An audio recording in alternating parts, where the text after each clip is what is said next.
চেণ্ডেলটো খুলি লওক চেণ্ডেলটো খুলি লওক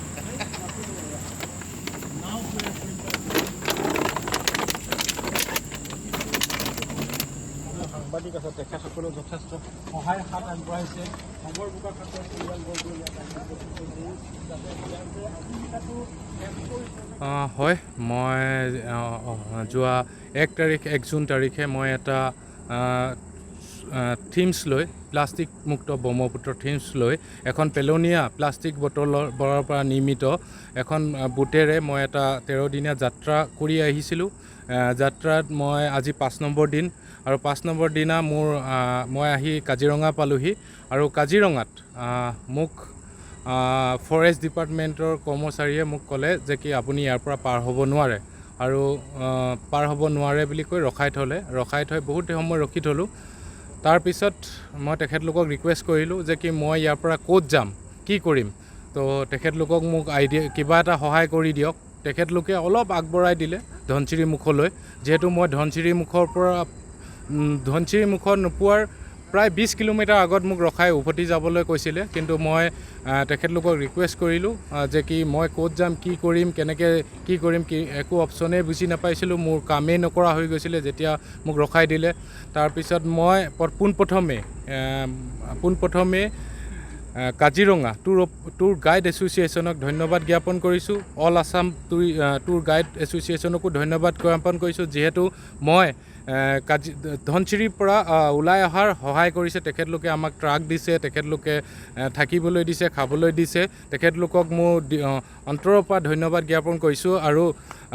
পোনপ্ৰথমে মোৰ এটাই প্ৰশ্ন যে কি ব্ৰহ্মপুত্ৰখন নেশ্যনেল হাইৱে 2 বুলি কয় আৰু নেশ্যনেল হাইৱে 2 যে কি এইটো ৱাটাৰৱেজ 2 বুলি কয় আৰু 2ত কাজিৰঙা পৰে মই মানে জনা নাছিলোঁ, যে কি মই ভাবিছিলোঁ যে কি কাজিৰঙা নেশ্যনেল পাৰ্ক হয় বন্ধ, আমি জ্ঞাত যে কি কাজিৰঙা নেশ্যনেল পাৰ্ক বন্ধ হৈ আছে, আমি কাজিৰঙাৰ বাহিৰে যাম, ব্ৰহ্মপুত্ৰৰ ফালৰ পৰা যাম। আৰু যিহেতু সৰ্বানন্দ সোণোৱাল ডাঙৰীয়াই বিগত কালচোৱাত ইমান শক্তিশালী ৱাটাৰৱে 2ৰ ডেভেলপমেণ্টত ইমান শক্তিশালী কাম কৰি আছিলে যে কি আমাৰ চকুৰ আগতে বগীবিলত ইমান ডাঙৰ এটা কাৰ্গো প'ৰ্ট টুৰিষ্ট জেটি ইমান ধুনীয়া আনি বনাইছেহি যে কি আমি নথৈ আনন্দিত হৈছিলোঁ ডিব্ৰুগড়বাসীয়ে। কিন্তু মই এতিয়া অনুভৱ হৈছে যে কি কাৰ্গো জাহাজকেইখন কেনেকৈ পাৰ হৈ যাব। যিমান টুৰিষ্ট ভেছেল আছে বাৰিষা কেইদিন কি টুৰিজিম কাম নকৰিব নেকি তেখেতলোকে, যে কি এনেকুৱা যদি যোৱাৰ হেৰিয়ে নাই তো তেনেহ'লে ৱাটাৰৱে 2 বন্ধৰূপেই ল'ব এদিন নহয় এদিন।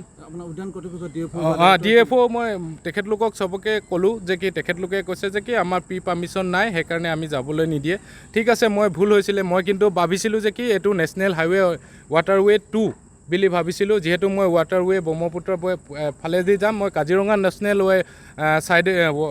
নেশ্যনেল পাৰ্কৰ ছাইডেদি নাযাওঁ, যিহেতু মই ব্ৰহ্মপুত্ৰ ইটো ছাইডেদি যাম। আৰু তেখেতলোকে কোৱা মতে বোলে ব্ৰহ্মপুত্ৰখন গোটেইখন তেখেতৰ কাজিৰঙা নেশ্যনেল পাৰ্ক, হয়তো মই নাজানো, কিন্তু মোৰ এটা দুখ লাগিছে যে কি মই এটা অসমৰ শ্লোগান, অসমক মই প্ৰদূষণমুক্ত প্লাষ্টিক মুক্ত শ্লোগানেৰে এটা 13 দিনীয়া যাত্ৰা কৰি আছিলোঁ, যি যাত্ৰাত মই ঘাট প্ৰতিঘাটে আহি আছিলোঁ। হয়, মোক এই ৰখাই দিয়াৰ কাৰণে মই এতিয়া ট্ৰাকত আনিছোঁ, আকৌ চিলঘাট যাম, মই এই যাত্ৰাটো সমাপ্ত কৰি নিদিওঁ, কিন্তু মোৰ এটা লক্ষ্য বান্ধি লৈছোঁ, মই গুৱাহাটীত যাম, কেলৈ কি অসমবাসীৰ আশীৰ্বাদ আছে, সেই আশীৰ্বাদ লৈ মই এই যাত্ৰাটো আধাতে কেঞ্চেল নকৰি মই এতিয়া নতুনকৈ চিন্তা কৰিছোঁ যে কি মই ইয়াৰ পৰা ট্ৰাকত উঠাই চিলঘাট যাম, চিলঘাটৰ পৰা মই আকৌ কণ্টিনিউৱাছলি কৰিম। কিন্তু মোৰ মনত এটাই দুখ লাগিলে যে কি যি কাজিৰঙা কৰ্তৃপক্ষ আছে তেখেতলোকে এটলিষ্ট আমাক সহায় জনাহেঁতেন ভাল লাগিলেহেঁতেন, যে তেখেতলোকে এখন বোটেদি এস্কৰ্ট দি আমাক যদি পাৰ কৰি দিলেহেঁতেন। মই তেতিয়া ভাবিলোঁহেঁতেন যে কি হয় চবেই অসমৰ কথা ভাবিছে, আমি অসমৰ কথা ভাবি কাম কৰি আছোঁ, কিন্তু এনেকৈ হ'লে যে কি অসমৰ যদি কাম কৰিবলৈ কিছুমান ব্যক্তি এনেকৈ পাৰ্মিশ্যন ল'ব লাগে, সেই বুলি হ'লেতো কোনো অসমৰ বিষয়ে কোনো আৰু এদিন চিন্তা কৰাৰ মোৰ মনত আকৌ এটা ভাৱ আকৌ উদয় নহ'ব। মই সেইটো কাৰণে বহুত দুখ পাইছোঁ আজি মনত, যে কি মই অসমক লৈ কাম কৰিব বিচাৰি আছিলোঁ, অসমক প্লাষ্টিক মুক্ত এটা সামান্য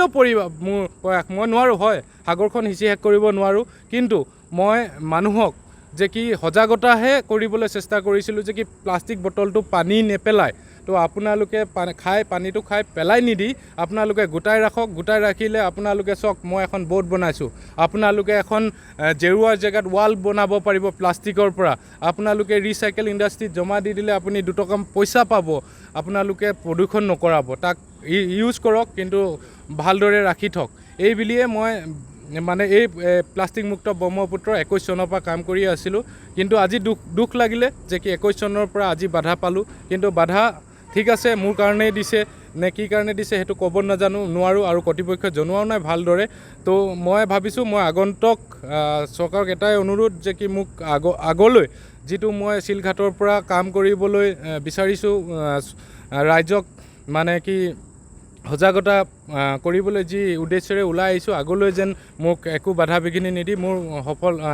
সফলভাৱে মোৰ এই শ্লোগান যি প্লাষ্টিক মুক্ত ব্ৰহ্মপুত্ৰ সেইটো কৰিবলৈ যেন মই আজ্ঞা দিয়ে সেই চৰকাৰৰ ওচৰত বিনম্ৰ প্ৰাৰ্থনা